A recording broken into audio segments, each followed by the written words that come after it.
이제 다 함께 일어나셔서 찬송가 14장 우리 하나님을 찬송하면서 3월 첫 번째 주일 예배 하나님께 드리겠습니다.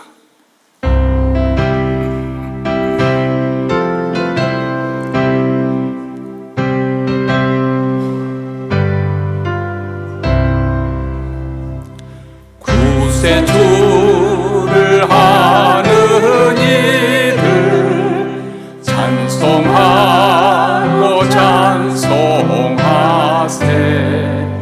맘과 뜻과 힘 다하여 경배 드리세. 주를 알지 못한 이들 주가 친히 인도하사 그의 피로 구속하니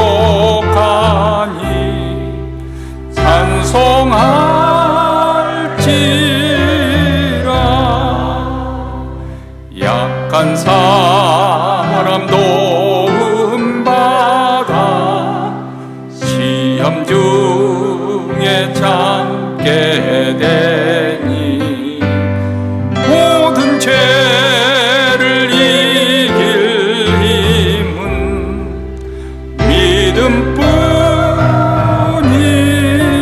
믿음뿐이라. 진리 대신 우리 주는 영원토록 변함없네. 성도들아 주를 믿어 길이 섬기세.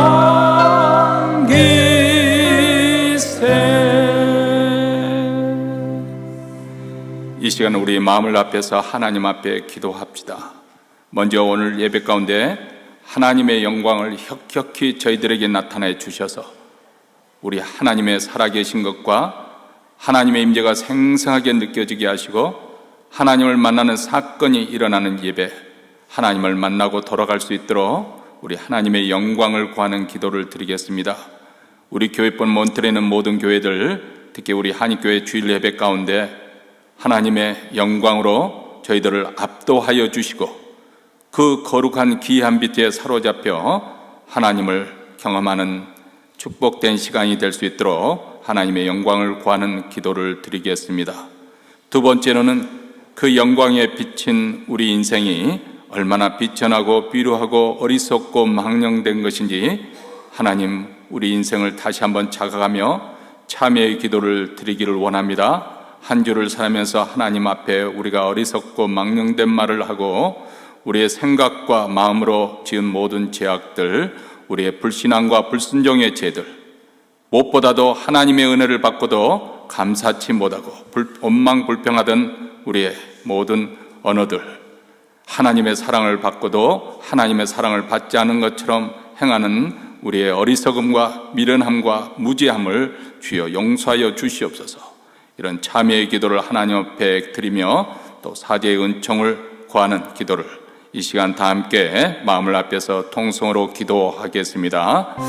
자비로우시고 은혜로우신 하나님 아버지, 오늘 저희들에게 비온 뒤 이렇게 화창한 날씨를 주셔서 사랑하는 성도들이 한절에 모아 하나님께 찬송과 영광과 존귀를 돌려드리게 하시고 그리스도의 피로 나온 사랑하는 성도들 저희들을 환영하여 주시니 감사합니다. 오늘 또 이 예배 드리는 가운데 하나님의 영광이 혁혁히 나타나 저희들을 압도하여 주시고 사로잡아 주시었기를 간절히 원하고 기도합니다.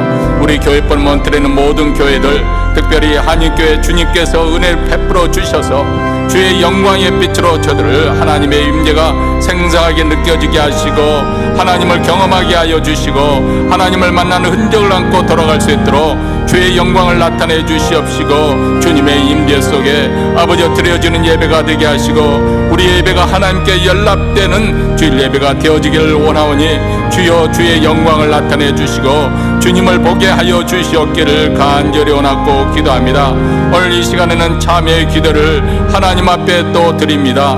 그 영광에 비친 우리 인생이 얼마나 어리석고 망령되고 부패하고 아버지라며 타락한 존재인 것을 철저하게 깨닫게 하여 주시고, 성령께서 우리의 마음을 부드럽게 하여 주셔서 우리의 인생의 아버지의 불신앙과 불순종의 죄를 참여하고 기도합니다. 우리의 입술로 아버지라며 하나님의 사랑을 받고도 원망불평했던 모든 언어 행사를 주님 앞에 고백합니다. 우리의 마음속의 모든 부패한 것들, 아버지 어리석은 것들, 망령된 것들, 세상에 대한 욕심과 탐욕, 음란과 거짓대와 아버지의 부패한 모든 것을 하나님 앞에 고백하오니, 오늘도 하나님의 사죄의 은총을 베풀어 주시고 그리스도의 보혈로 깨끗하게 하여 주시며 성령으로 우리의 영혼이 새로 사생함을 받는 은혜의 자리가 되기를 원하오니, 주여 주의 의로우심과 거룩하심과 자비로우심과 은혜로우심을 나타내 주시옵시고, 우리 하루 하여금 하나님의 선하심을 맛보는 주일 예배가 되게 하여 주시옵기를 원하오니, 주의 영광을 나타내 주시옵기를 간절히 원하고 기도하오니, 주여 도와주시옵소서. 우리 함께 하시옵소서. 삼일체 성가 하나님께 부르겠습니다. 하나님이 선택하셨고 예수님이 구속하셨고 성령님이 지셨으니 삼위일체 하나님 찬양. 하나님이 사랑하시고 하나님이 사랑하시고 예수님이 은혜 주시고 예수님이 은혜 주시고 성령님이 인쳐 주시니 성령님이 가시니 삼위일체 하나님 찬양. 하나님이 지켜주시고 하나님이 지켜주시고 예수님이 함께 하시고 예수님이 함께 하시고 성령님이 능력 주시니 성령님이 능력 주시니 삼위일체 하나님 찬양. 할렐루야. 하나님 찬양. 할렐루야. 하나님 찬양. 할렐루야. 예수님 찬양. 할렐루야. 성령님 찬양. 삼위일체 하나님 찬양. 만세왕 곧 썩지 아니하고 보이지 아니하고 홀로 하나이신 하나님께 존귀와 영광이 세세토록 있어지이다. 아멘. 사랑과 은혜가 풍성하신 전능하신 하나님 아버지, 오늘도 저희를 주님의 전에 불러 모아 예배하게 하여 주심을 감사드립니다. 한 주간의 삶 속에서 우리의 연약함과 부족함을 돌아보면 주님의 뜻대로 따르지 못하고 때때로 세상 것에 마음을 빼앗기고 알고 모르게 많은 죄를 지었음을 지금 이 자리에서 고백합니다. 저희의 죄를 회개하여 주시며 용서하여 주시기를 기도드립니다. 이 시간 드리는 우리의 예배가 성령 충만한 은혜의 시간이 되게 하여 주시고, 오늘 우리가 받는 목사님의 말씀이 우리 각 개인에게 적용되어서 우리가 가진 모든 문제점들이 다 해결받아서 돌아갈 수 있는 귀한 시간이 되게 하여 주시옵소서. 또한 말씀을 전하시는 목사님께 지혜와 능력을 더해 주셔서 말씀에 큰 능력이 있게 하여 주시옵소서. 또한 지금 이 시간 우리의 가정과 교회를 위하여 기도합니다. 여기 모인 성도님들의 가정에 여러 가지 문제점들이 있습니다. 물질로 고통받는 성도님들, 육체적인 질병으로 고통받는 성도님들이 있습니다. 아버지, 물질로 채워주시고 병에서 해방되는 귀한 시간이 되게 하여 주시고 믿음이 적은 우리들 강한 믿음도 채워주시길 간절히 기도드립니다. 이 시간 교회를 위해 기도합니다. 교회에 각 기관들이 있습니다. 올해 한 해에도 주님의 간섭하에 모든 기관들이 주님께 충성된 기관들이 되게 하여 주시옵소서. 특히 우리 가정의 자녀들을 위해 기도합니다. 우리 자녀들 기독교인으로서 기독교인의 자녀들로 교회에서나 세상에서나 머리가 되고 꼬리가 되지 않게 하여 주시옵소서. 또한 어려움에 처해 있는 자녀들에게 위로와 소망을 허락해 주시옵소서. 또한 여기 모인 우리 모두가 하나님의 나라가 올 때까지 믿지 않는 죽은 영혼들을 위해 기도할 수 있게 하여 주시고 저들을 불쌍히 여겨서 주님 앞에 올 수 있게끔 전도할 수 있는 믿음도 허락하여 주시옵소서. 항상 우리의 삶이 주님을 기쁘시게 하는 삶이 되길 원하며 모든 것을 주님께 맡기며 예수 그리스도 이름으로 기도드리사옵나이다. 아멘.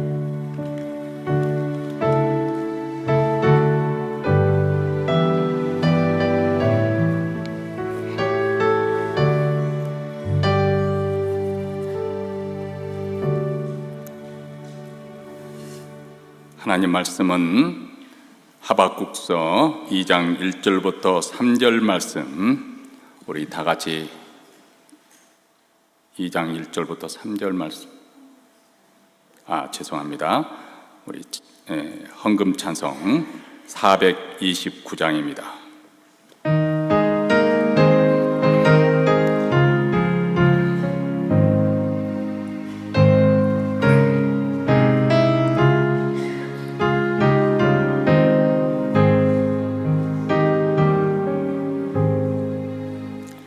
내 갈 길 멀고 밤은 깊은데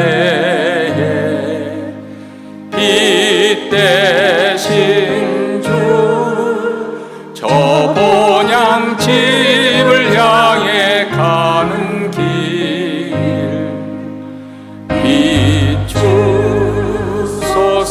비추소서. 내 가는 길 알지 못하나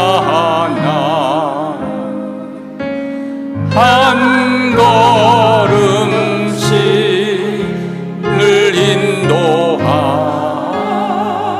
인도하소서.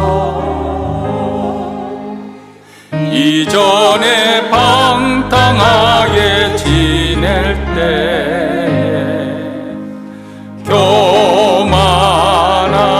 교만하여 내로 고집하던 이 죄인 사소서.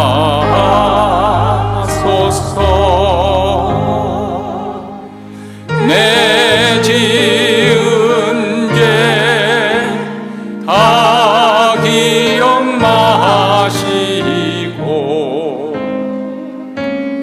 주 뜻대로 늘 주장하소서.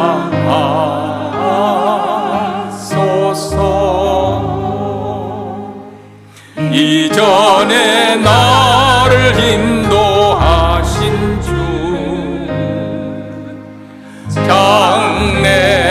장래에도 내 앞에 험산 줄령 당할 때 도우소서. 밤 지나고 저 밝은 아침에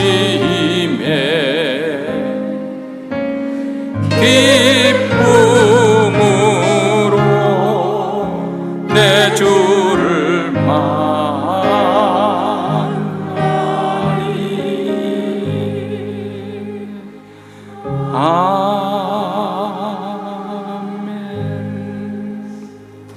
내 가는 길 다 알지 못하나 한 걸음씩 늘 인도하소서. 하나님, 저희들에게 지난 한 주 동안 한 걸음씩 인도하여 주셔서 오늘도 감사하고 기쁜 마음으로 주님 앞에 나왔습니다. 또한 하나님께서 지난 한 주 동안 우리가 수고한 그 모든 것을 헛되이지 않게 하시고 거두게 하심에 따라 준비한 예물을 가지고 하나님께 바치오니 주여 받아 주시옵소서. 바치는 손길 주님께서 기억하여 주시되 그 심령에 천국의 기쁨과 평강을 넘치도록 부어주시고 그 가정의 범사의 화평함과 자녀들이 땅에 번성하는 복을 더하여 주시며 주의 교회를 크게 흥왕하여 주셔서 땅끝까지 복음이 전파하는 그 사명을 잘 감당하는 교회가 되게 하여 주시기를 원합니다.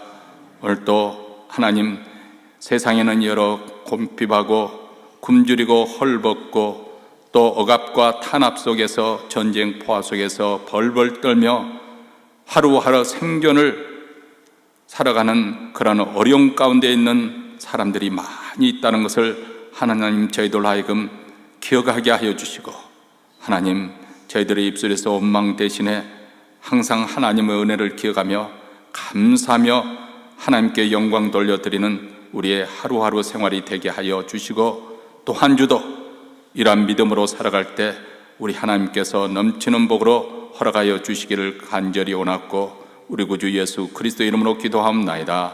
아멘. 이제 하나님 말씀 보겠습니다. 하나님 말씀은 하박국 2장 1절부터 3절 말씀 우리 다 같이 읽겠습니다. 내가 내 파수하는 곳에 서며 성루에 서리라.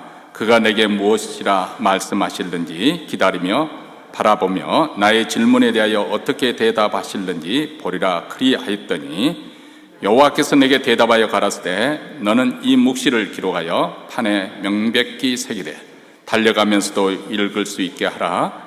이 묵시는 정한 때가 있나니 그 종말이 속히 이르겠고 결코 거짓되지 아니하리라.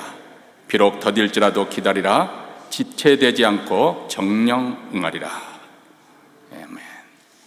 혹독히 추운 겨울밤에 이제 갓 입대한 군인이 처음으로 초소에 불침번을 사는 광경을 한번 상상해 보시기 바랍니다. 사방은 짙은 얼음 속에 아주 적막한 가운데 놓여 있고 차가운 바람은 그의 뼛속까지 파고드는 추운 밤입니다. 밤이 깊어갈수록 피곤함이 더해지고 눈꺼풀이 무거워지고 그리고 추위는 더 매서워져 갑니다. 그럴지라도 그는 한시도 긴장감을 늦출 수가 없습니다. 동물들이 바스락거리는 아주 작은 소리에도 아주 민감해져서 귀를 기울이게 되고 어둠 속에서 모든 위험을 감지하려고 하는 것이죠. 그가 바라는 것이 있다면 어서 새벽이 되기를, 어서 이 어두운 밤이 지나고 동이 트기를 학수고대에 기다릴 것입니다. 아마 군대에 갔다 오신 분이라고 한다면 이 느낌과 분위기가 어떠한지 충분히 공감하실 것입니다. 이렇게 긴긴 밤을 지나면서 속히 동이 트기를 기다리는 이 파수꾼의 심정이 오늘 본문 이 하박국의 선지자의 심정과 비슷하다는 것입니다. 하박국 선지자는 지금 혼란과 불의가 가득한 그런 시대에 하나님께 부르짖어 기도하고 있습니다. 왜 악인이 형통하고 의인들이 고난을 당하고 있는데 하나님께서 침묵하고 계시는지, 왜 행동하시지 않는 것인지 이해할 수가 없는 그런 일들. 그런데 하박국은 불평하지 않고 포기하지 않고 마치 파수꾼처럼 망루에 올라가 하나님을 기다리고 있습니다. 하나님께서 때가 되면 약속을 이루실 것을 믿고 기다리는 것입니다. 시편 130편에 보면은 이런 기다림에 대해서 잘 보여주고 있습니다. 나 곧 내 영혼이 여호와를 기다리며 내가 그 말씀을 바라는도다. 파수꾼이 아침을 기다림보다 내 영혼이 주를 더 기다리나니. 여러분, 구약 성경에서 이 기다림이라는 것은 단순히 시간의 흐름만을 의미하는 것은 아닙니다. 하나님의 약속을 신뢰하고 그리고 인내하는 마음, 이것과 아주 깊게 연결이 되어 있습니다. 그렇기 때문에 기다림은 우리 신앙생활의 가장 중요한 요소 중에 하나이고 하나님께서 정하신 때에 우리의 구원을 이루시고 또 약속을 성취할 것이라는 그 믿음을 이 기다림 속에 포함하고 있는 것이죠. 근데 우리가 살고 있는 이 시대 문화는 사람들로 하여금 참을 수 없게 하는, 기다림이 없는 그런 그 형편으로 몰아가는 것 같습니다. 기다리는 시간을 사람들이 무척이나 힘들어합니다. 이 조급성, 빨리 이루어지기를 바라는 이 조급성과 또 일이 더디 이루어지고 진전이 되지 않으면 이 권태, 이 사이에서 왔다 갔다 하는 것이 우리의 모습이 아닌가. 원하는 것이 즉각적으로 이루어지자면 불안하고 초조하죠. 일이 제 뜻대로 일어나지 않으면 짜증나고, 그리고 흥미를 잃어버리고, 계획대로 진행되지 않으면 쉽게 지쳐버립니다. 다시 말하면 현대사에서는 이 기다림이라는 것이 매우 인기가 없는 그런 개념입니다. 특히 빨리빨리 문화라고 칭하는 우리 한국 사람들에게서 기다림이라는 것은 독약과도 같습니다. 최근에 읽었던 어느 글을 보니까 한국 사람들이 이 커피 머신 앞에, 밴딩 머신이죠. 그 앞에 커피가 이제 자동으로 내려오지 않습니까?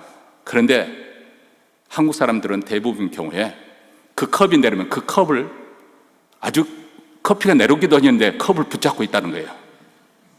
끝나자마자 꺼내려고. 그 컵이 나오면 온 다음에 손을 꺼내서 꺼내야 되는데, 다른 민족과 달리 우리 한국 사람들은 먼저 손이 가 있다는 거죠.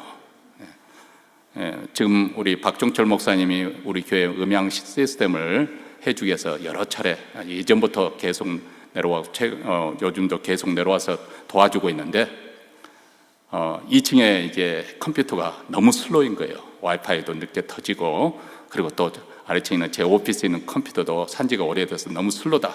그래서 이걸 새로 바꿔야 되나 어떠나. 우리 목사님께서 그럴 필요가 없다고 하드디스크 바꿔주고 또 인터넷 와이파이 잘 터질수록 정리를 해줬습니다. 그걸 하고 나니까 신기원을 경험을 했어요. 그처럼 처음 컴퓨터를 살 때는 딱 켜면은 바로 화면이 뜨지 않습니까? 근데 이제 세월이 지나다 보니까 여기저기 이제 악성 바이러스 같은 것이 침입이 됐는지 뭐 어떤지 시간이 되니까 어쨌든 늘어 터지는 거예요. 사실 그래봐야 1분, 뭐 3분 뭐 다 안에 이루어지는 것이지만은 그새를 못 주면서 막 자판을 두드리면서 빨리 화면이 떠오르기를 기다리고, 또 인터넷은 왜 이렇게 슬로인지 그러면 썼다 켰다 또 껐다 왔다 갔다 하면서 그렇게 답답해 했는데, 목사님이 하드디스크 갈아주고 뭐 와이파이 손봐주고 혼난 다음에 완전히 그냥 얼마나 컴퓨터가 새 것처럼 잘 돌아가는지 그냥 탁 켜면 그 즉시 그냥 인터넷으로 연결이 되어지고, 그래서 참 새로운 것을 지금 경험을 하고 있습니다. 여러분, 현대사회는 이 기다림이라는 것이 굉장히 어렵습니다. 우리는 끊임없이 계속해, 더 빨리 해. 자꾸 우리 한국 사람만 그런 것은 아닌데, 그래도 또 우리 한국 사람 특징이 있지 않습니까? 그게 장점이기는 하지만 얼마나 우리 한국 사람들이 열심히냐면, 여행 가면은 우리 한국 사람들만 불이 났게 새벽부터 일어난다는 거예요. 그래서 새벽부터 아침 챙겨 먹고 그냥 스케줄이 빡빡하게 막 돌고 다 그날 하루 목표량을 다 채워서, 그리고 사진 찍고 막 이동하면서 그렇게 보였는데, 놀이터 가도 가도 공원에 가도 마찬가지라는 거예요. 아이가 엄마 나 타고 와서 그럼 그래 또 가 하여간 돈 지불한 만큼 다 뽑을 수 있을 만큼 최대한 뽑으려고 놀이터 뭐 줄 서가지고 또 타면은 또 가서 또 보내서 또 하고, 엄마 나 그만할래, 한 번 더 갔어. 하여간 노는 것도 우리 한국 사람은 쉬지를 않는 거예요. 노는 것도 가만히 있지를 못해요. 그런데 사람들이 이렇게 기다리지 못하게 하는 그 원인, 깊은 곳에 무엇이 도사리고 있는가, 우리가 한번 분석을 해볼 필요가 있습니다. 우선 첫 번째 원인은 우리 한 깊은 곳에 두려움이 있습니다. 미지의 것에 대한 두려움, 뒤처질까 봐 대한 두려움, 이것이 기다린다는 것이 고통스럽게 하는 것이죠. 불확실한 미래가 불안하고, 그래서 우리는 하루속히 그 불안감에서 벗어나고자 그런 충동을 느끼고, 그렇기 때문에 우리에게는 기다림이라는 것이 굉장히 못 견딜 만큼 힘들게 되는 것입니다. 기다림을 기피하게 되는 또 다른 이유는 불확실성 때문에 그렇습니다.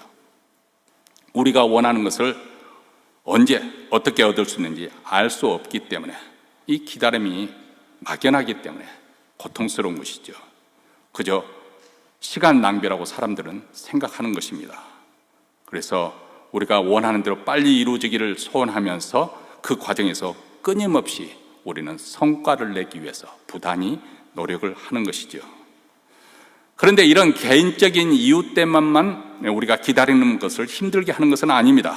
지금 현재 우리가 벌어지고 있는 매일 뉴스를 통해서 보고 있는 그런 모든 것들이 현대사에 더 우리로 하여금 기다림을 힘들게 하는 것이 아닐까. 어떻게 보면 지금 현재 이 시대에 살고 있는 우리, 특히 이제 중년 이상 되는 분들은 아주 급격한 변화를 지금 전환점이 있지 않습니까? 제가 처음 미국에 도착했을 때 벌써 386 컴퓨터를 쓰기 시작했었는데 그때부터 아주 급속도로 많은 것이 변화가 일어나고 있지 않습니까? 사실 이런 전환기 시대에 사는 사람들은 불행을 느끼기 쉬워요. 왜냐하면 내가 혹시라도 이런 상황에서 뒤처질까 봐서, 따라가지 못할까 봐서, 남들은 다 앞서가는 것 같은데 나만 혹시 남게 되는 것이 아닌가, 이런 불안감이 있기 때문에 행복감을 누리기가 사실 쉽지가 않습니다. 또 그뿐만 아니고 지금 이렇게 시대가 급격하게 변화되어 뿐만 아니라 양극화 현상이 굉장히 많아지고 있습니다. 경제적으로, 정치적으로 이렇게 양극화 현상이 뚜렷하게 나타나고 있는 그런 상황 속에서 또 정치적인 상황, 또 기후변화나 또 정보에 관한 그런 홍수로 인해서 사람들이 더 불안감이 커지고 있는 것이죠. 그리고 이런 사회적인 불확실성과 불안정성은 특히 이 미국에서 이민자로 살아가는 우리의 삶에 더 큰 고통을, 그리고 더 큰 불안감을 안겨줍니다. 우리는 기존의 삶의 터전을 다 버리고 이제 새로운 곳에 와서 더 좋은 기회를 갖기 위해서, 더 나은 환경을 만들기 위해서, 우리 자녀들에게 기회를 주기 위해서 우리는 이민을 왔었지만은 현재의 삶을 이어가는 것도 만만치 않은데 이제 점점 이런 변화로 인해서 더 우리의 미래가, 우리의 장래가 더 불확실해졌습니다. 연세가 많은 분들은 더 취약한 가운데 놓일 가능성이 점점 커지고 있습니다. 그동안 언어와 문화의 장벽 속에서 정말 뼛속까지 애로움을 느끼면서 살아왔고, 또 경제적인 어려움, 건강의 문제, 이것이 이제 나이가 들면 점점 피부에 와 닿지 않습니까? 제가 이제 목회자이기 때문에 신방하고 그러면은 이 문제가 사실 쉬운 문제예요. 젊었을 때는 별로 그런 문제, 현실적인 문제라고 생각하지 않지만은 지금 나이 들고 드신 권사님들의 그 스케줄을 보면 하루 일주일 스케줄이 닥터스 어포인트로, 오늘은 이 의사 찾아가고 내일은 덴티스트 찾아가고 그 다음 날은 또 다른 의사 내과를 찾아가고, 이 의사들의 어포인트먼트에 의해서 그날 그 주간 스케줄이 짜여져 있는 것을 봅니다. 뭐 젊은 사람들은 이 말이 무슨 말인지 목사님이 방언을 하시는가 보다 하고 이해되지 않겠지만은 나이 들어보십시오. 조만간에 여러분들도 그런 날이 오게 될 것입니다. 자, 이렇게 하루하루 생존해 간다는 것도 만만치 않은 상황입니다. 과연 우리가 꿈꾸던 일들, 우리가 원했던 일들이 이 미국 땅에서 우리가 성취하고 이루어질 수 있을 것인지 너무나도 불확실해졌습니다. 그런데 이런 삶을 살고 있는 우리 이민자, 우리에게서 놓치지 말아야 할 부분이 있습니다. 그것은 바로 하나님을 의지하는 신앙, 이 믿음 생활을 통해서 지금 현재 비록 힘든 현실과 불안한 미래를 바로 보고 있지만은 그것을 감당할 수 있어야 한다는 것입니다. 마치 하박국 선지자처럼 불확실한 시대를 살면서 또 어려운 현실 속에서도 여전히 하나님을 의지하면서 그분의 약속의 말씀을 믿고 기다리는 것, 이것은 단순한 기다림이 아닙니다. 시간만 흘러가는 그런 기다림이 아니라 하나님이 주시는 구원과 약속을 근거로 하는 그런 신앙적 기다림입니다. 이 신앙적 기다림이 이 불안한 현실을 견디게 하고 고통스러운 현재의 삶을 이겨내게 하는 중요한 힘이 되리라고 믿습니다. 오늘 본문을 통해서 우리는 어떻게 믿음으로 기다릴 수 있는지, 하나님의 때를 기다릴 수 있는 믿음은 어떻게 키울 수 있는 것인지를 함께 말씀을 듣고자 합니다. 먼저 신앙이라는 것은 기다림의 연속이라는 것을 이미 말씀을 드렸습니다. 아니, 우리 인생 자체가 기다림, 끊임없는 기다림을 경험합니다. 어린아이는 어소속히 어른이 되기를 꿈꾸며 기다리고, 학생들은 졸업의 날을 기다리고, 직장인들은 승진을 기다리고, 농부는 씨를 뿌리고 난 다음 수확을 기다리죠. 이처럼 기다림은 우리의 삶에서 아주 중요한 부분이지만 그 기다림이 길어질수록 또 불투명해질수록 우리의 불안과 우리의 조급감은 함께 이렇게 증가되기 마련입니다.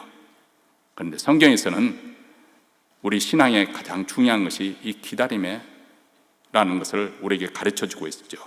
진정한 믿음은 하나님이 계시다는 것을 알 뿐만 아니라 그분의 때와 방법을 신뢰하면서 기다리는 것이라는 것입니다. 자, 오늘 본문에서 보면 하박국 선지자는 파수꾼이 성루에 서서 껴있는 자세처럼 그는 하나님의 응답을 기다리고 있다고 말씀합니다.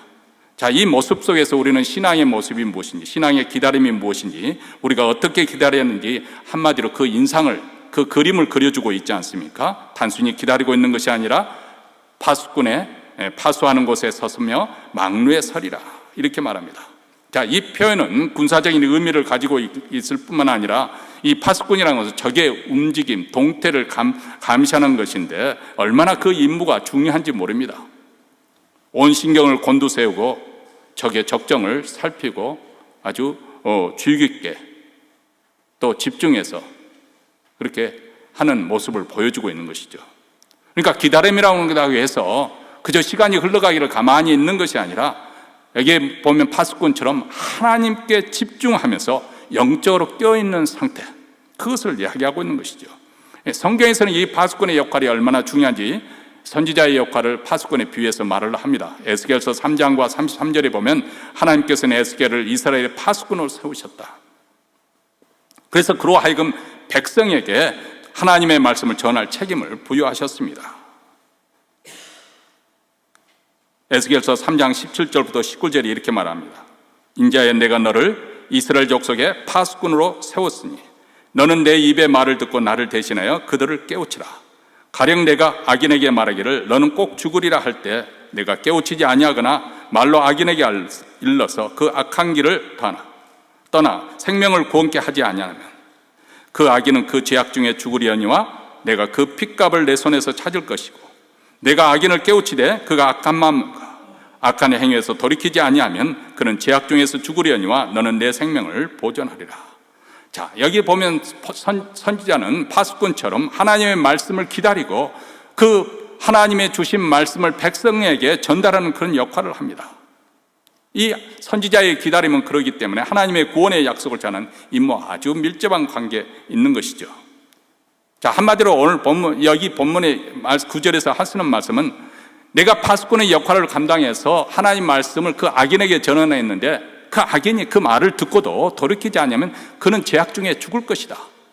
그리고 그 핏값에 대해서는 내가 너에게 책임을 묻지 않겠다. 선지자에게 그 책임을 묻지 않겠다.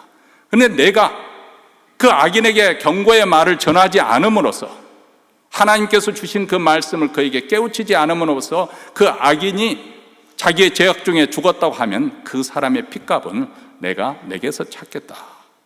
다시 말하면 파수꾼은 단순히 기다리는 것뿐만 아니라 하나님의 명령에 따라서 그 경고와 준비를 하면서 기다려야 한다는 것입니다. 하나님께 집중하면서 그분의 때를 기다리고, 그리고 그분이 주신 말씀을 놓치지 않도록 주의를 기다려야 합니다.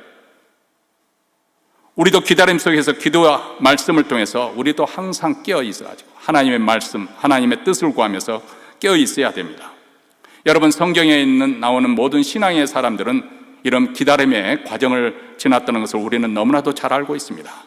아브라함에게 하나님께서 너로 말면 큰 민족을 이루겠다, 이렇게 하나님께서 약속을 하셨습니다. 그리고 그 약속을 받고 자기 친척 아비의 집을 떠나서 마침내 가나안 땅에 도착하는 그의 나이가 벌써 75세입니다. 그리고 난 다음 75세가 또 아니고 그 후로 25년이라는 세월이 걸려서 하나님의 말씀 그 한 가지가 이제 이루어지는 조짐이 보이는 것이죠. 여러분, 75세가 된 그가 큰 민족을 이루는 어떤 그런 조그만한 싹이라도 틔우면은 그것을 가지고 믿고 기다리겠는데 그런 게 전혀 없는 거예요. 자식 하나도 없습니다. 아내 사라는 이미 아이를 생산할 수 있는 그런 때가 지나버렸습니다. 자, 이런 상황에서도 하나님이 주신 말씀, 그 약속을 믿고 기다리는 거 얼마나 어려웠을까. 그래서 우리가 창세기에 보면 아브라함이 그 후로 우여곡절을 겪습니다. 그 항상 믿음이 좋아서 항상 믿음대로 행했던 것도 아니고 그도 실패하는 여러 가지 그런 과정을 지나면서 그러면서도 비록 여러 가지 어려운 일을 겪지만은 하나님을 신뢰하는 일에 끝까지 그런 나아가는 모습을 보여주고 있고 그리고 기다리고 그래서 마침내 그의 나이 100세가 돼서 아들 이삭을 얻습니다.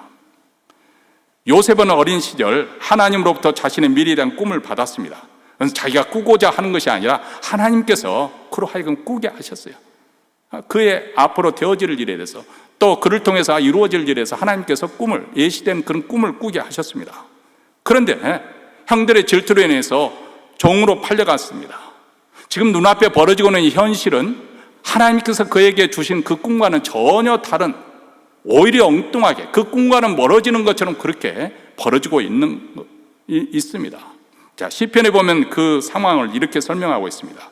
그 발이 착고에 상하며 그 몸이 쇠사슬에 매었더니, 한마디로 말해서는 지금 요셉이 종으로 팔려나갈 때 아주 혼절이 나간 상태, 정신이 없는 믿음이고 뭐고 간에 완전 정신이 나가서 이게 꿈인가 생신가 그런 처절한 고통 속에서 끌려갔다는 거예요. 언제까지 그 고난을 겪습니까? 곧 여호와의 말씀이 응할 때까지라 그 말씀이 저를 단련하였도다.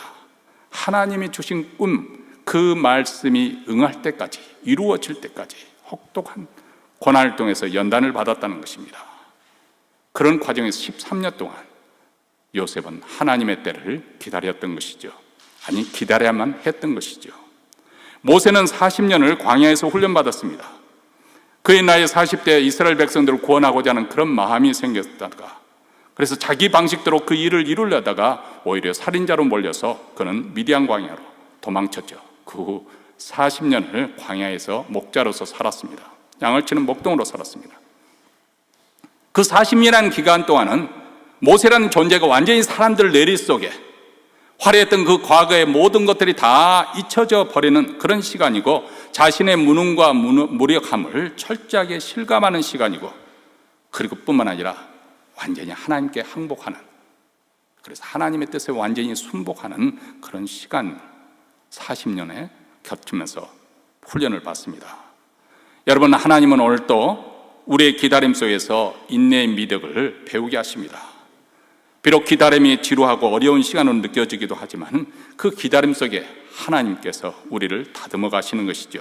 그래서 로마서 5장 3절과 4절에서 바울은 환난은 인내를, 인내는 연단을, 연단은 소망을 이루는 줄을 알기 때문이다, 이렇게 말하고 있습니다. 다시 말하면 기다림 속에 하나님께서는 우리를 더욱 성숙한 그리스도인으로, 하나님의 사람으로 거듭나게 하는 그 과정으로 삼으신다는 것입니다. 우리는 기다리는 동안에 하나님의 인도하심을, 하나님의 선하심을 또 경험하게 됩니다. 기다림 속에서 하나님은 우리로 하여금 우리가 혼자가 아니라는 사실을 일깨워 주십니다. 또 그 기다림 속에서 하나님께서 우리를 돌봐주시고 우리 삶을 인도해 가십니다. 이렇게 기다림은 우리 신앙생활의 아주 중요한 요소이고, 그 기다림 속에서 우리는 더욱더 하나님을 신뢰하는 법을 배우는 것이고, 그리고 하나님의 주권을 인정하게 됩니다. 하박국 선지자도 처음에는 절망과 의문에 가득 찼지만은 결국 그런 신앙의 기다림을 통해서 하나님을 신뢰하는 법을 배웁니다. 하나님의 응답을 기다리고 그 신뢰를 끝까지 포기하지 않습니다. 그래서 무화과에서 나무가 열매가 나오지 않고 포도나무에서 결실을 맺지 않고 외양간에서 소를 얻을 수 없다는 그런 아주 부정적인 그런 상황 속에서 나는 여호와로 인해서 기뻐하고 기뻐하리라, 이런 신앙 고백을 합니다. 오늘날 우리의 삶도 마찬가지입니다. 기도의 응답이 없을 때, 아니 더디어질 때, 하나님의 뜻이 보이지 아니할 때, 우리 또한 하박국처럼 하나님을 신뢰하면서 기다리는 것이 중요한 것입니다. 믿음에서 후퇴하지 않고 더 이상 미끄러지 않고, 그런 상황 속에서는 우리가 어떤 특별히 믿음의 덕을 쌓아서 어떤 일을 성취하기보다는 더 이상 미끄러지지 않도록 버티고 서 있는 거예요. 그 진지를 구축하고 있는 그 자리에서 버티고 서서 하나님의 때를 기다리는 법, 이것을 우리는 배워야 합니다. 두 번째로 우리의 기다림의 근거는 하나님의 말씀인 것을 오늘 본문에서 말씀하고 있습니다. 우리의 신앙적인 기다림은 막연하게 희망하고 소원하는 것이 아닙니다. 하나님 말씀이라는 확실한 근거가 있는 기다림을 우리에게 말씀하고 있는 것이죠. 2절 말씀에 하나님께서는 선지자에게 묵시를 기록하라고 명하시죠. 여호와께서 내게 대답하여 가라사대 너는 이 묵시를 기록하여 판에 명백히 새기되 달려가면서도 읽을 수 있게 하라. 자, 여기서 중요한 포인트는 묵시입니다. 이 묵시라고 하는 것은 하나님이 주신 예언적, 앞으로 되어질 일을 예언하는 예언적 말씀을 의미하기도 하고 또 말씀이기 때문에 하나님의 계시, 하나님의 계시를 의미합니다. 다시 말하면 반드시 이루어질 진리의 말씀을 여기 묵시에 담고 있는 것이죠. 하나님께서는 이 묵시가 사람들에게 명확하게 전달되기를 원하셨습니다. 판에 명백히 새기라. 말씀을 사람들이 쉽게 이해하고 기억할 수 있도록 분명하게 새기라고 말씀합니다. 그리고 달려가면서도 읽을 수 있게 하라고 그렇게 강조합니다. 사람들에게 이 메시지가 확실하게 빠르게 전파되도록 그렇게 하라. 사실 하박국 선지자에게 일어나고 있는 이 모든 하나님께서 앞으로 일어날 모든 일들이 참으로 당혹스럽고 믿기가 어려운 상황이지만은 그런데 하나님께서는 이 모든 것을 하나님께서 말씀하신 것 이렇게 이루어질 거라는 것을 모든 사람을 알게 하라. 명백하게 알게 하라고 그렇게 말합니다.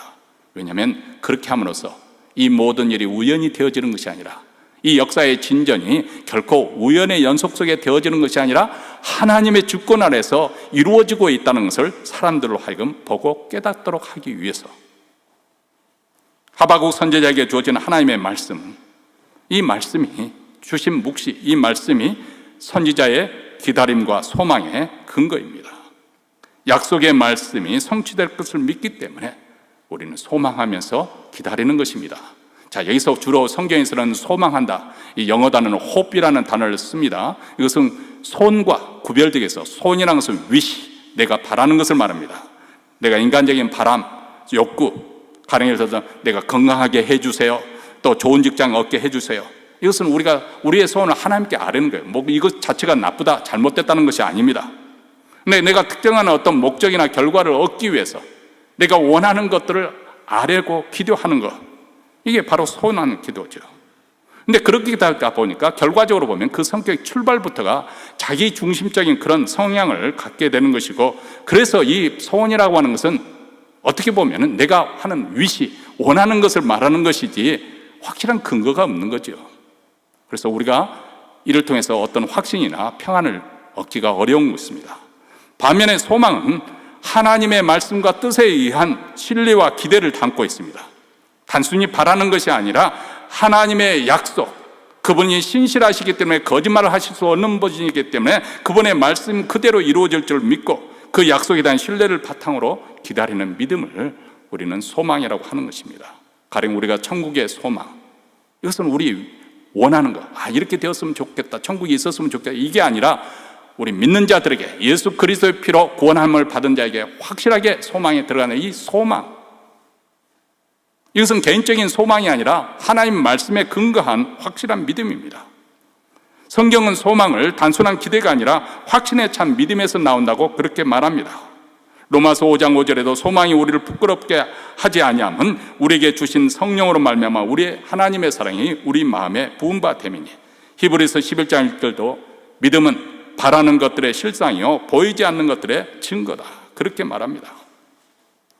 여러분은 현재 우리가 경제적인 어려움을 겪고 건강의 어려움을 겪고 또 외로움의 그런 고통을 겪나 하지만은 우리가 붙잡아야 될 것은 어떤 조건이 개선되고 내가 소원한 대로 이렇게 이루어지고 그것을 바라는 것이 아니라 하나님이 주신 약속의 말씀입니다.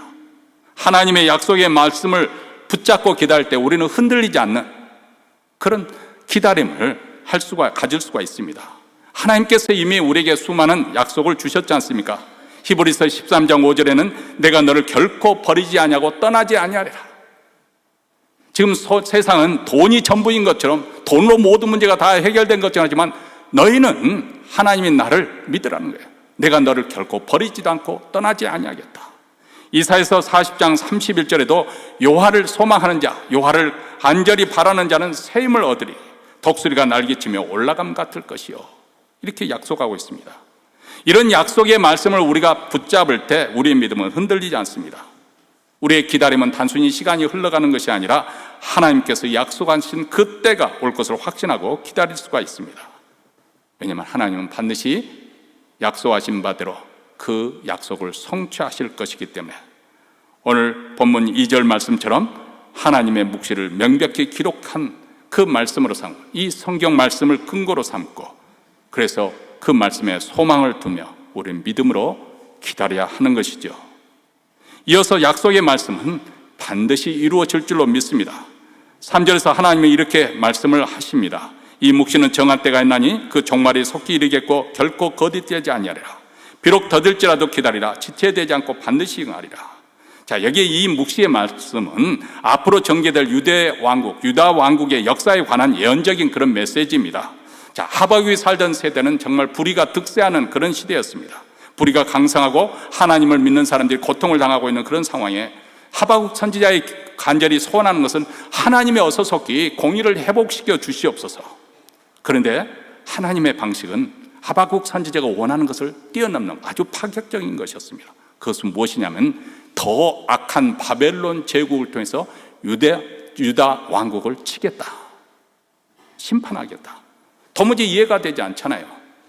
아무리 그래도 하나님의 백성이기 때문에 그들보다는 덜 악할 것이고 조금이라도 더 의로울 텐데 어떻게 더 악한 바벨론 제국을 들어서 이들을 하나님께서 심판하시겠다고 하는 것인가?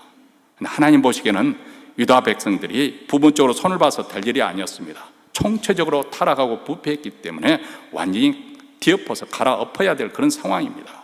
그래서 바벨론 제국이 유다 왕국을 뒤엎게 되고 이렇게 될 것을 하나님께서 역사의 흐름을 말씀하니까 하박국 선지자는 하러 갔다가 혹을 더 붙이는 식으로 당혹스럽잖아요. 그렇다고 해서 하나님이 이 바벨론 제국이 예뻐 보여서 더 의롭기 때문에 유다 왕국을 멸망시키는 그런 심판의 도구로 쓰겠다는 것이 아닙니다.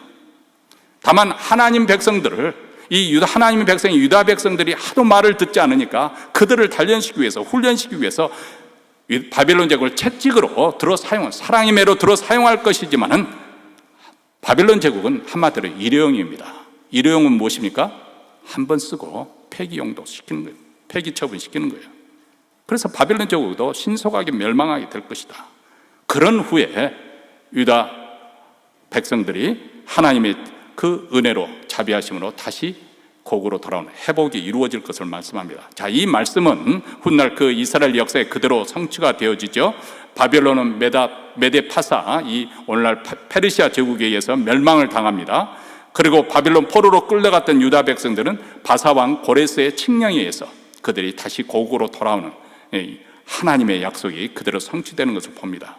이것을 기록해서 사람들로 하여금 명백히 이런 일이 벌어질 때 이것이 결코 우연히 되어지는 것이 아니라 하나님께서 역사를 주관하고 계시다는 것을 알게 하라는 것입니다. 여러분, 이런 하나님의 예언된 말씀은 우리에게도 얼마든지 지금 현재 우리에게도 적용될 수 있는 그런 신앙의 근거가 되는 것이죠. 메시아가 오실 것을 구약 성경에는 수천 년간 예언되었지만 마침내 하나님의 정하신 때 예수 그리스도를 보내셨습니다. 갈라디아서 4장 4절에 보면 때가 참에 하나님이 그 아들을 보내셨다고 그렇게 말씀합니다.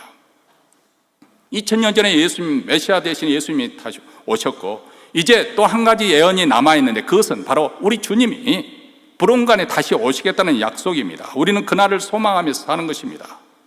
주님의 재림을 소망하는 믿음 가운데 우리는 오늘도 기다리며 사는 것입니다. 때로는 우리의 응답이 더디다고 느낄 수 있고 또 현실 속에서 우리가 좌절을 겪을 수 있지만은 그러나 하박국 선지자가 강조했듯이 하나님의 약속은 결코 지체되지 않고 반드시 성취될 것이다. 하나님을 때를 기다리는 것, 이것이 바로 우리의 신앙생활이라는 것을 보여주고 있습니다. 톨킨의 반지의 제왕에서 간달프는 이렇게 말하고 있습니다. 우리는 어떤 시간 속에서 살 것인가가 아니라 그 시간 속에서 무엇을 할 것인가가 중요하다. 우리가 어떤 환경, 어떤 조건을 가지고 어떻게 살 것인가, 현실에서 어떤 시간을 살 것인가 속에서 내가 선택할 수만 있다면 좋은 시간 속에서 그런 조건을 내서 살고 싶겠죠. 그런데 그런 것이 진짜 우리의 중요한 핵심 사항이 아니라 현재 주어진 그 상황, 그 시간 속에서 내가 무엇을 할 것인가, 이것이 중요하다는 것이겠죠. 신앙적 기다림이라는 것은 이런 상황 속에서 오직 하나님께 집중하고 하나님의 뜻을 구하며 준비하는 자세를 의미합니다. 그렇다면 우리가 구체적으로 어떻게 기다려야 할까요? 첫째로 하나님의 말씀을 붙잡고 기도하는 성도가 되시기 바랍니다. 세상 돌아가는 이치에 너무 그것에 눈 뜨려고, 뉴스는 오늘 뉴스를 봐도 내일 뉴스도 그 똑같은 뉴스예요. 그러니까 대충 세상의 흐름이 어떻다는 걸 대충 보시고, 우리가 뭐에 눈을 떠야 됩니까? 하나님 말씀에 눈을 떠야 됩니다. 하나님 말씀에 밝아져야 됩니다. 하나님 말씀 성경책을 읽으면서 하나님의 약속을 기억하십시오. 기도하면서 하나님과의 교제를 긴밀하게 하십시오. 늘 영적으로 깨어 있어서 하나님의 응답을 놓치지 않는 성도가 되시기를 바랍니다. 두 번째로 믿음의 공동체 안에서 서로 격려하면서 우리가 신앙생활을 하는 것입니다. 혼자 기다리면 지칠 수가 있습니다. 여러분, 모닥불도 같이 모여져야 활활 타오르는 것이지, 잘 탄다고 해서 흐트러 놓으면 금방 꺼지고 맙니다. 이와 마찬가지입니다.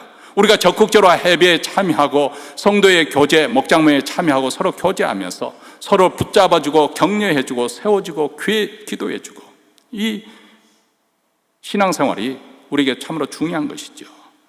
마지막으로는 하나님의 때를 신뢰하시기 바랍니다. 우리 시간표가 아닙니다. 하나님의 때입니다. 하나님을 믿기 때문에, 하나님의 어떠하심을 우리가 알기 때문에, 그분을 신뢰하기 때문에 그분의 시간표를 의심하지 않고 기다리는 것입니다.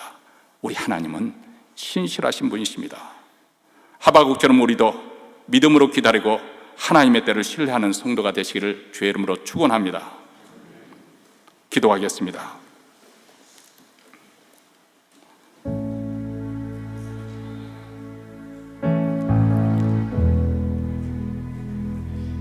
사랑하는 성도 여러분, 여러분은 어떤 기다림 속에서 지금 살고 있습니까? 미국에 이민 와서 무엇을 꿈꾸고 무엇을 소원하며 무엇을 위해서 살아왔습니까? 그리고 아직도 이루어지지 않는 그것들, 성취되기 원하는 것들, 그것을 기다리면서 어떤 모습으로 살고 있습니까? 어떤 사람들은 가족 대대로 몇 대에 걸쳐서 기다림 속에서, 그것이 어떻게 보면 우리 한민족의 한이 되어서 여전히 기다리면서도 살고 있을지도 모릅니다. 그런데 우리가 신앙의 눈을 뜨게 되면 하나님은 여전히 역사와 국가와 나라와 인생들을 주관하시고 다스리고 통치하시고 이 역사를 이끌어 가십니다. 그분의 때, 그분이 작정하신 때, 그분이 약속하신 그 모든 일들을 다 성취해 가실 것입니다. 우리 인생도 이런 하나님의 구원의 때, 구원의 역사 속에 포함되어 있습니다. 그분의 작정된 시간이 있습니다. 그러므로 하나님을 신뢰하는 마음으로 내 생각, 내 아집, 내 시간표, 나를 의지하는 그 모든 것을 뒤로 던지고 하나님께 항복하십시다. 그리고 순복하십시다.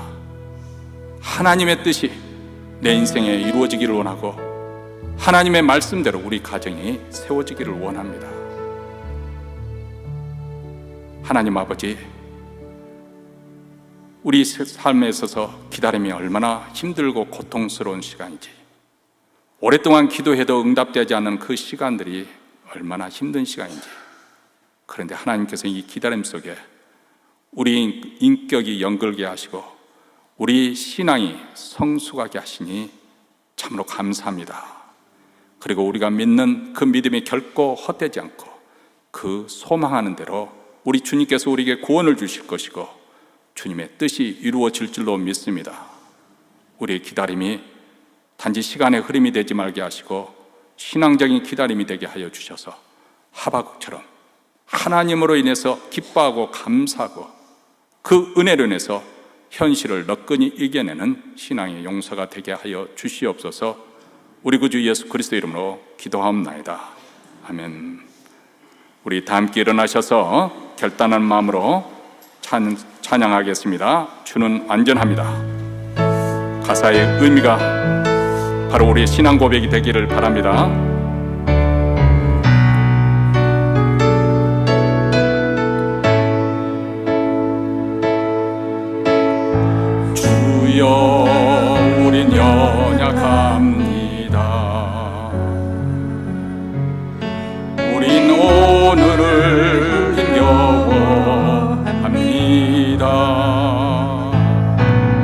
주 뜻 이루며 살기에 부족합니다.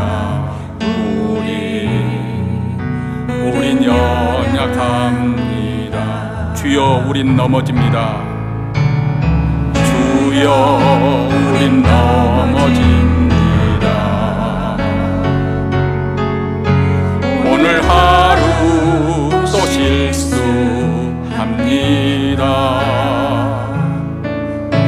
주의 긍휼을 구하는 죄인입니다. 우린 주만 바라봅니다. 한없는 주님의 은혜, 한없는 주님의 은혜, 온 세상 위에 넘칩니다. 가릴 수 없는 주의 영광,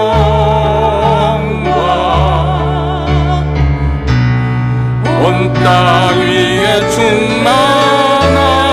충만합니다. 주님만 이기리오니 우린 그 길 따라갑니다. 그날에 우릴 이루실 주는 완전합니다. 우리 기도하는 마음으로 다시 한번 부릅니다. 주여 우린 연약합니다. 우린 오늘을 힘겨워합니다. 주 뜻 이루며 살기엔 부족합니다. 우린 연약합니다. 주여 우린 넘어집니다. 주여 우린 넘어집니다. 오늘 하루 또 실수합니다. 주의 긍휼을 구하는 죄인입니다. 우린 주만 바라봅니다. 주만 바라봅니다. 한없는 주님의 은혜, 한없는 주님의 은혜, 그렇습니다. 온 세상 위에 넘칩니다. 온 세상 위에 넘칩니다. 가릴 수 없는 주 영광, 온 땅 위에 충만합니다. 주님만 이기리오니 우린 그 길 따라갑니다. 그날에 우릴 이루실 주는 완전함, 한없는 주님의 은혜 온 세상 위에 넘칩니다. 한없는 주님의 은혜 온 세상 위에 넘칩니다. 가릴 수 없는 주 영광,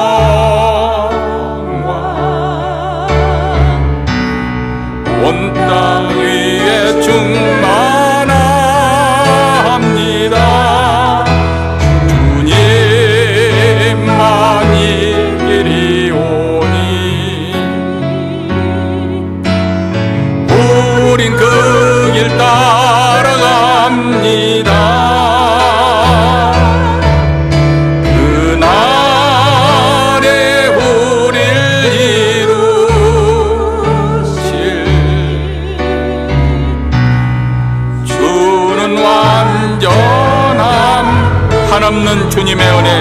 부르겠습니다.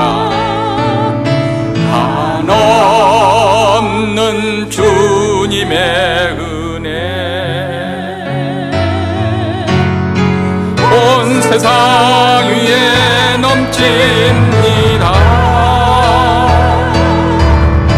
가릴 수 없는 주여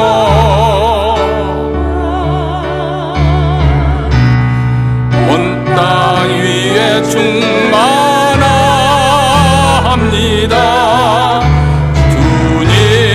주님만이 이리오니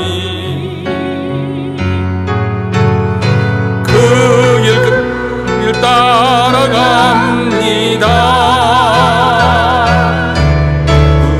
그 안에 우릴 이루실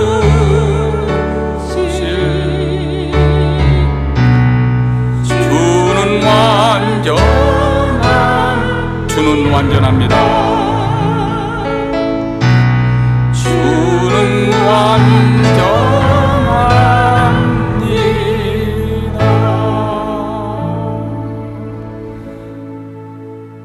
이제는 우리 구주 예수 그리스도의 은혜와 하나님 아버지의 무한하신 사랑과 성령의 교통하심이 날마다 기다림 속에서 인내하며 포기하지 않고 살고자 다짐하며 이 자리를 떠나는 사랑하는 주의 백성들, 그 가정과 기업과 교회 위에 영원토록 함께 있을지어다. 아멘.